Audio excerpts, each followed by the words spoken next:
દૂધી બટાકાનું શાક મારવાલા. આ દૂધી બટાકાનું શાક મારવાલા.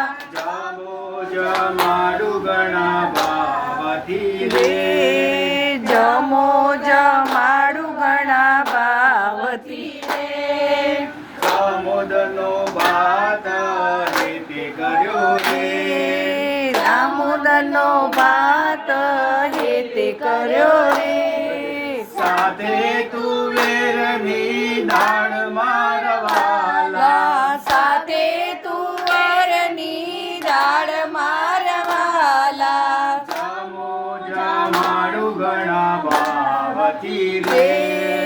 જમો જમાડું ઘણા ભાવથી રે. યમુનાના નીર હેતે ભર્યા રે. યમુનાના નીર હેતે ભર્યા રે. આચમન કરો મહારાજ મારવાલા. આચમન કરો ને મહારાજ મારવાલા.